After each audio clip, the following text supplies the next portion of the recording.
Hi, I'm Liz Thompson, 27 years old. Been married for 5 years with my husband James, who's 30.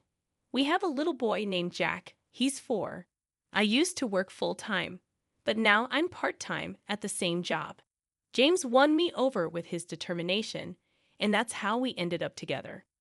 When James and I were dating, he was really sweet, but after we got married, he became controlling, like he thought he didn't need to make an effort anymore.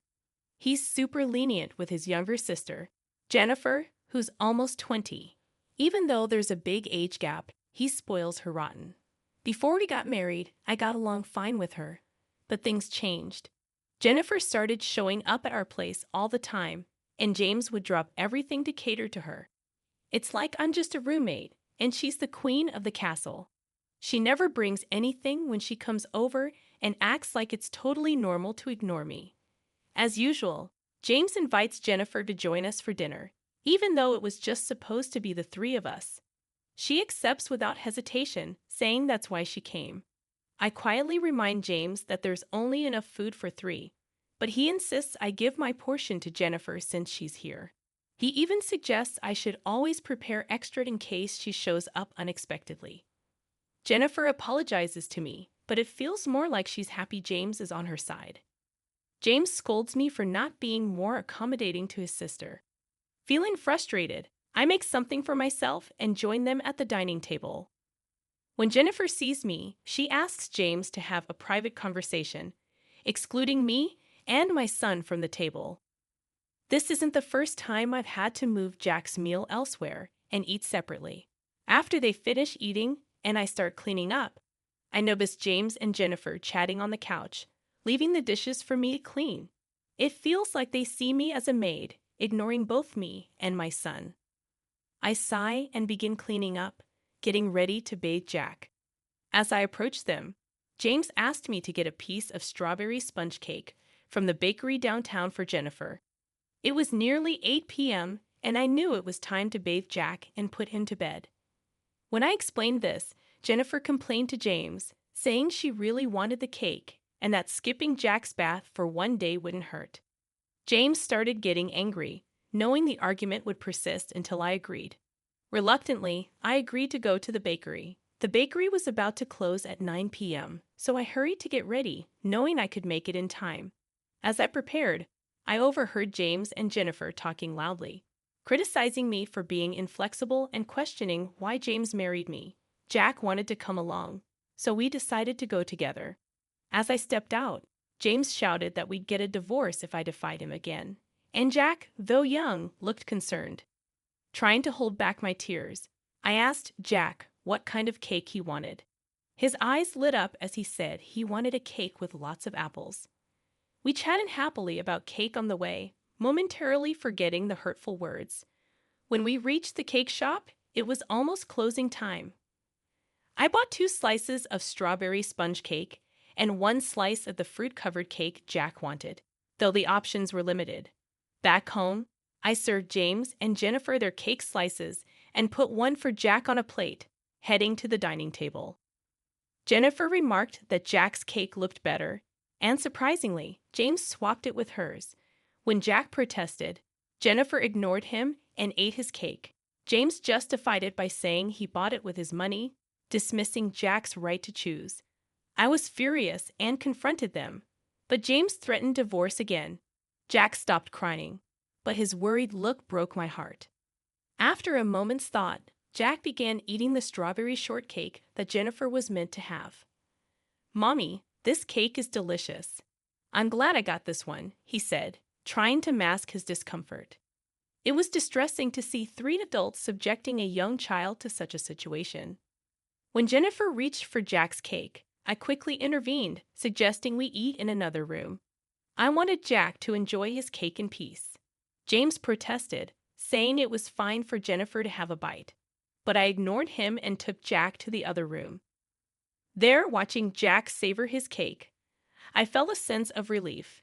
Afterward, we bathed together, ignoring James and Jennifer, and cuddled up in Jack's bed.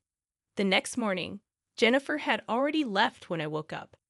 As I prepared breakfast, I heard Jack crying and found his porcelain piggy bank A gift from my father, broken with the money missing. Jack always said goodnight to it, as he did last night. I suspected James knew something about it. And when I asked, he admitted Jennifer broke it for money without remorse. As I comforted Jack, tears streamed down my face. It was heartbreaking to see James prioritize Jennifer over Jack's well-being.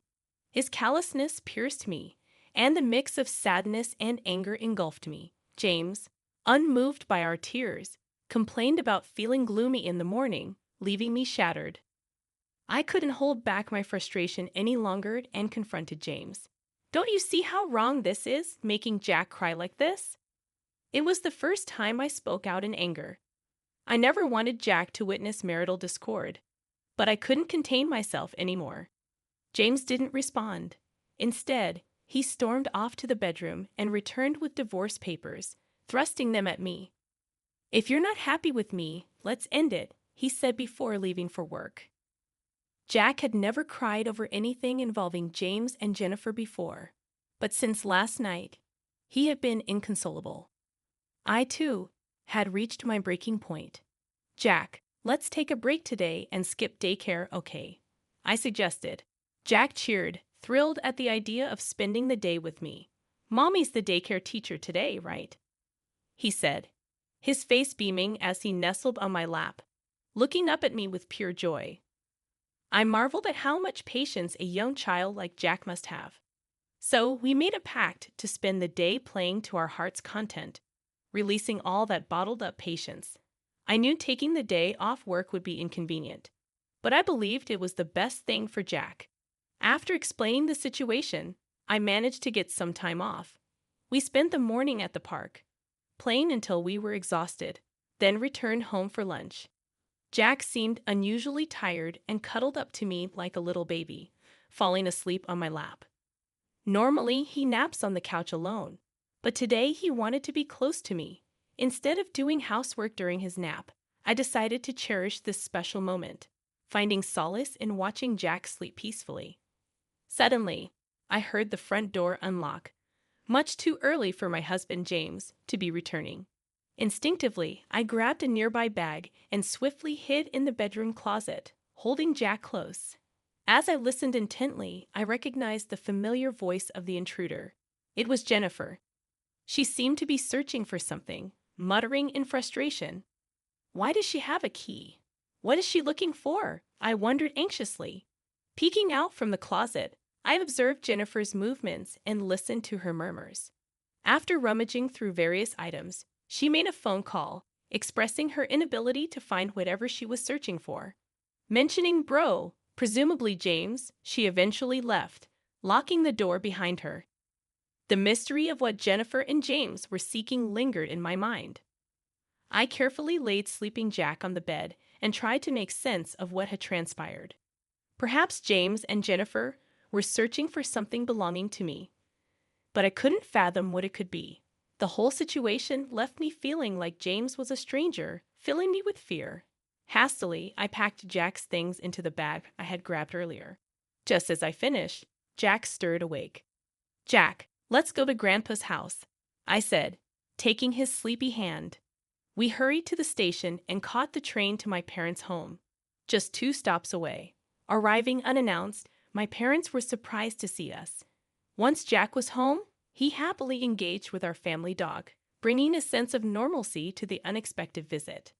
As we discussed what had happened with my parents, I shared my feelings of fear and explained the situation. I speculated that Jennifer might have been searching for my banking card for my single days, and my parents agreed it was a possibility. You see, I used to run a successful online shop for handmade goods back then, which later expanded with the help of my friends in the same business.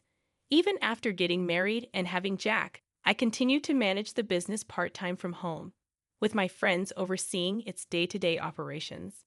Surprisingly, I hadn't told my husband that I'm still the president of the company, although he knows about my previous success in starting a business when I was single. I'm still employed at my company, but I've kept it hidden from my husband. He believes I've stepped down from my role as president and now work part-time. There's a reason for my secrecy. After we decided to marry, I learned he spends his entire salary with no savings. He expected me to quit and become a full-time homemaker, offering only $300 for groceries. I couldn't agree to this. After heated discussions, we compromised on me working part-time. But that wasn't all. He had me sign a legal document, limiting my claims to marital assets, making me feel financially trapped. Even after our child was born, I only received money for groceries, while I covered clothing and daycare expenses. My compliance may have led him to believe I still have savings from my single days, explaining why they're searching for my old banking card. Furthermore, I've been quietly saving for our child by diverting a portion of my salary to a separate account. It's clear they're after the banking card for financial reasons. There's no other reason for those siblings to be searching, but I'm cautious with my valuables, like my banking card, so even if Jennifer or my husband search, they won't find anything. The bigger issue is Jennifer having a key and unrestricted access to our home, a situation my husband seems fine with. My father suggested keeping my banking card at our family home, so I followed his advice and secured it in our family safe. However, he raised another concern. Why is he so desperate for money?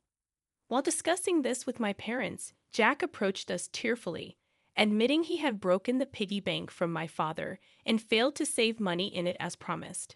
My father was furious, his face turning red with anger. My father was on the verge of calling my husband to express his anger when my mother intervened. Let's confirm if the banking card is their real objective, she advised. Acting hastily without evidence could backfire, especially considering my husband's casual mention of divorce. He might exploit the situation, painting us as the wrongdoers to gain leverage in a divorce. So we decided to record their conversation to uncover their true intentions and consulted our family lawyer, a longtime friend of my father. Once home, I began preparing dinner as my husband arrived. I discreetly started recording on my phone, placing it face down. As expected, his first question was about the banking card's whereabouts. When I pressed for his reason, he evaded the question, growing frustrated when met with silence. My sister's in trouble, so hand over all your part-time earnings, he demanded. I refused, explaining I was saving for our child. In response, he pulled out a signed divorce paper from his bag and thrust it at me. You can't even manage without me, yet you're arrogant. It's fine not to save for our child anymore, he sneered, implying his sister took precedence over Jack. Without another word, he left me stunned. I halted my dinner preparations, stashed the divorce papers in the bag I'd readied earlier at my parents' house, and took Jack's hand, heading for the front door. If you leave now, don't bother coming back. I mean it, my husband warned. I don't want to return to a house where Jennifer can come and go freely, he added. With that, I left the familiar confines of our home. My husband bombarded me with calls and emails, all of which I ignored as I made my way to my parents' house. There, I played the recorded conversation for my parents and showed them the divorce papers my husband had handed me. They asked what I wanted to do. I admitted I'd reached my limit of patience and love, but Jack's well-being was my primary concern. My parents suggested divorce might spare Jack further emotional harm, but they also acknowledged the potential for new wounds. Lost in contemplation, Jack mentioned he was hungry, prompting my mother to whip up his favorite meal, hamburgers. She had anticipated our arrival and stocked up on ingredients accordingly, ready for us to return home at any moment. Tears streamed down my cheeks uncontrollably. I couldn't contain them. Jack's delighted reaction to the hamburger was heartwarming. I wish Grandma could make these every day, he beamed, sharing his joy with my mother. That's because each bite is filled with love, she responded tenderly. Then Jack fed me a piece, insisting it was filled with love and urging me not to cry.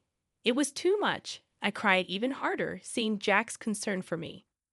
My father intervened, telling Jack these were tears of joy because I was so happy with his sweet gesture. He explained it gently, shielding Jack from any worry. Then my mother hugged Jack, moved by his innocence. I glanced at my father, noticing his struggle to hold back tears, his emotions mirroring mine. When I remarked on the beauty of family, Jack surprised me. Dad says his family is just Jennifer, but my family is Grandma and everyone else, he said, drawing a contrast. My father agreed, emphasizing our bond. Then, with a playful gesture, he asked if we wanted to be a family forever, lifting our spirits with his humor. Reflecting on our joyful meal, I realized it had been too long since we had relaxed together like this. It was a moment of clarity. I needed to proceed with the divorce. I explained my decision to Jack slowly, fearing his reaction. Surprisingly, he seemed relieved, finding solace in staying with the family. Even our older dog, back at my parents' house, received a warm embrace from Jack, who declared him his little brother. With clarity and determination, I knew what had to be done next. It was time to take action. The next day, I made arrangements to meet with my father's friend's lawyer to discuss my situation and finalize my decision to divorce. That night, Jack opted to sleep with my father and our faithful dog, Max. Meanwhile, I shared a bed with my mother, reminiscing about childhood stories until we both drifted off to sleep. The following morning, I reluctantly powered on my phone to find an overwhelming number of missed calls and emails from James, over 200 in total. His messages oscillated between harsh criticisms and desperate pleas for forgiveness, leaving me unsure of his true intentions. With a heavy heart, I decided to switch off my phone once more. In the afternoon, my lawyer arrived, and we delved into the details of my situation, reaffirming my resolve to proceed with the divorce. After thorough discussions, we officially signed the necessary paperwork, and my lawyer assured me he would meet with James the following day. 2 days later, the lawyer returned to my parents' house, and I eagerly inquired about the outcome. To my surprise, it transpired that Jennifer had a severe shopping addiction and frequented male strip clubs, borrowing a substantial sum of money from loan sharks with James as her guarantor. Their plan was to utilize my savings to repay the debt. When repayment was delayed, James confessed but expressed his desire for reconciliation, hoping for Jack and me to return. However, I remained steadfast in my decision to divorce, having already initiated the legal process. James, distraught, asked the lawyer if I could marry someone else. Despite his reluctance to let go, the lawyer affirmed my freedom to pursue future relationships. It was a difficult moment, witnessing James's emotional breakdown as he grappled with the reality of our impending divorce. He finalized the agreement by signing a promissory note to pay Jack $500 in child support each month. With that, the lawyer deemed the matter settled. Later, I received a call from my ex-husband. Our conversation brief but poignant. His once vibrant voice now sounded subdued, speaking with an air of calmness. It dawned on me that he may have believed financially binding me would deter me from seeking divorce, even if I grew to resent him. He confessed to always prioritizing Jennifer, his younger sister, out of a sense of brotherly duty ingrained since childhood. However, he now acknowledged this as a mistake, admitting his jealousy towards Jack, feeling as though I had been taken away from him, despite once loving our son. When he informed me that he and Jennifer had repaid her debts and expressed his intention to reconcile, pleading for me not to remarry, I firmly asserted that my love for him had faded, and there was no chance of reconciliation. Our conversation ended with tears exchanged over the phone as I wished him happiness before he hung up. In the aftermath, I leaned on my parents for support, making arrangements to transfer Jack to a different daycare while reviving my career as a businesswoman. Unable to keep silent any longer, I disclosed everything to my in-laws, who were outraged by the betrayal and resolved to disown James and Jennifer. Now they lived together in a modest apartment, their once close sibling bond deteriorating under the strain of their circumstances. As for me, I'd chosen to view their plight as a form